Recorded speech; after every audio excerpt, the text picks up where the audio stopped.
Even Lex Luthor is obsessed with what might have been. Lex, your friends give me the creeps. Prison is a creepy place, Kitty. One needs to make creepy friends in order to survive. How did they choose to reward Lex Luthor? The greatest genius in this world? Did they give him glory? Did they give him treasure? What matter of fact do they give him? Life plus 25, Luthor.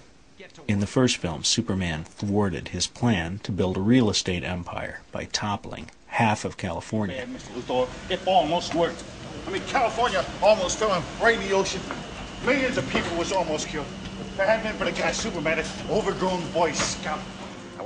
Lex Luthor. Possibly you've heard the name, the greatest criminal mind on Earth. In the second film, Luthor attached himself to 3 Kryptonian villains as a kind of court gesture. In return for his help in finding Superman, he asked for more real estate. What do you want? Australia.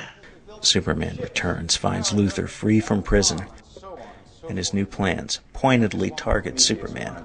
Sounds great, Lex, but you're not a god. Clearly, this guy has trouble letting go.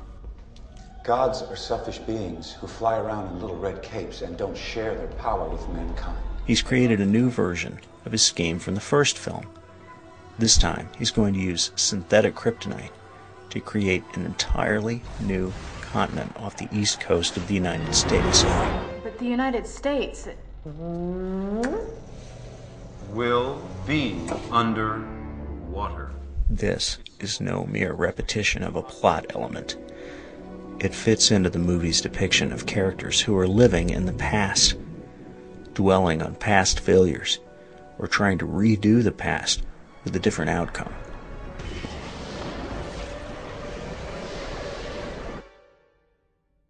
Lex Luthor is literally dredging up pieces of Superman's past, and he's using it to redo one of his own past disappointments.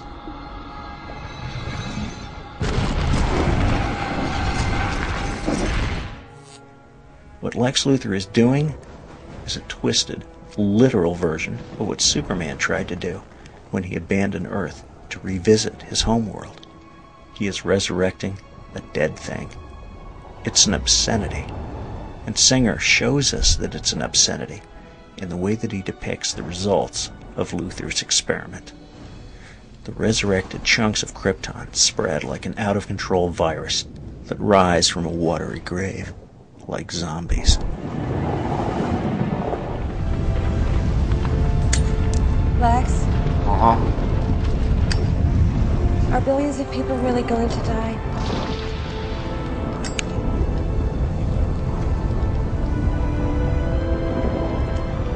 Yes. In the film's powerful, often intensely violent final act, Superman tries to thwart Lex Luthor's murderous plan and falls into a devastating trap. Tonight. Didn't your dad ever teach you to laugh before you leap? The Man of Steel endures a beatdown, the likes of which has never been seen in a Superman movie. It's low and dirty, a jailhouse thrashing, administered by an ex-convict. This is the Superman franchise at its most allegorical. Death stalks the Man of Steel for the first time in his life. So long, Superman. The Man of Steel is all but finished, save for a psychic connection between himself and Lois's young boy, who we've already started to suspect may in fact be Superman's offspring. Who is that boy's father? Superman's down there. Sure? Earlier, he rescued Lois and her entire family from drowning in Lex Luthor's crippled yacht. Give me your hand. And now, it's time for Lois and her new husband to return the favor.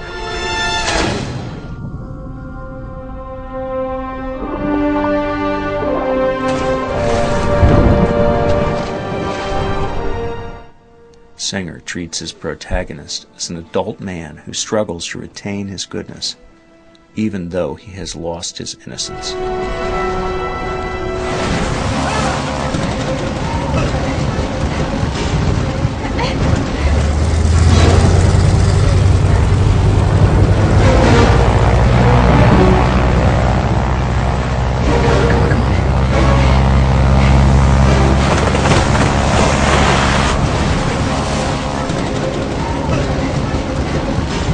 The Man of Steel rises from his watery grave with newfound perspective and purpose. How did you find me? Humbled by the experience. Thank you.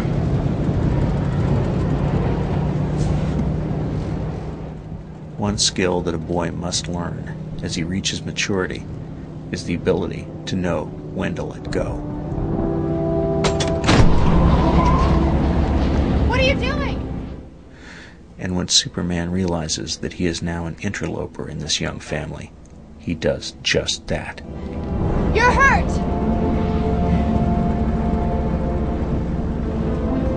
He lets go. He flies into a future without Lois at his side. Bye, Lois.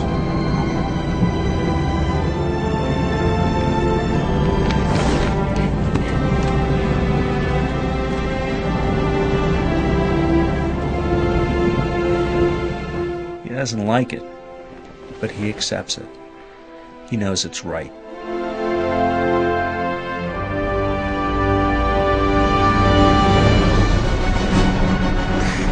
The film climaxes with a biblically awesome spectacle, an island-sized chunk of kryptonite ascending heavenward with Superman beneath it, expending every last bit of his ebbing strength, showing every living being that he's willing to die to save his adopted planet, his only home, the place where he must live in present tense.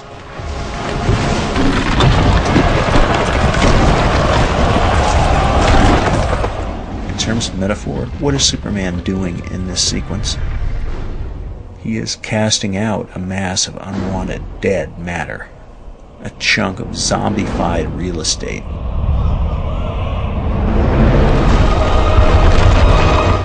What's dead should stay dead. Superman is simultaneously purifying the Earth and himself. He's cutting out a cancer. It's a purge, a catharsis, a massive, epic letting go.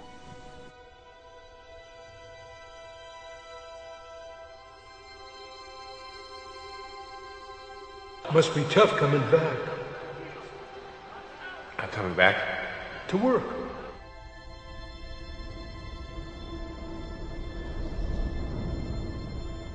The world doesn't need a savior. And neither do I.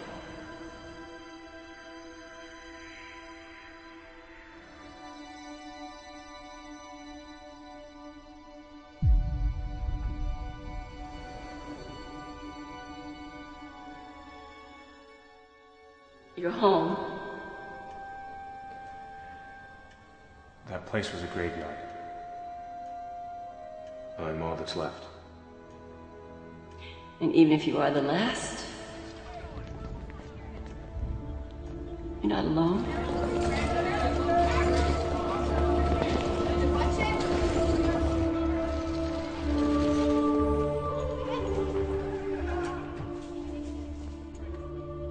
Mommy, is she gonna get better? I don't know. I want him to. I'd like to. Penetrating skywards right. No hemorrhage.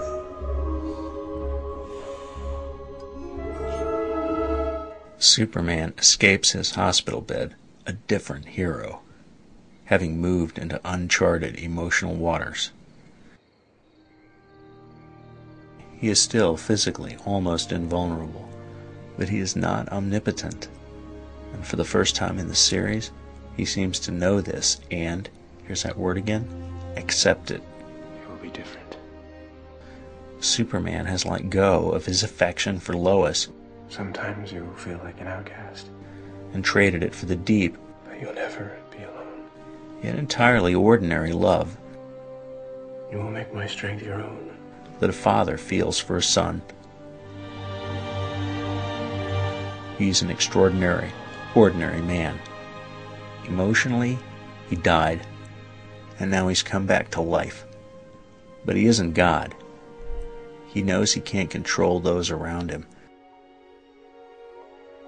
He learns. He loves. He grows. And life goes on.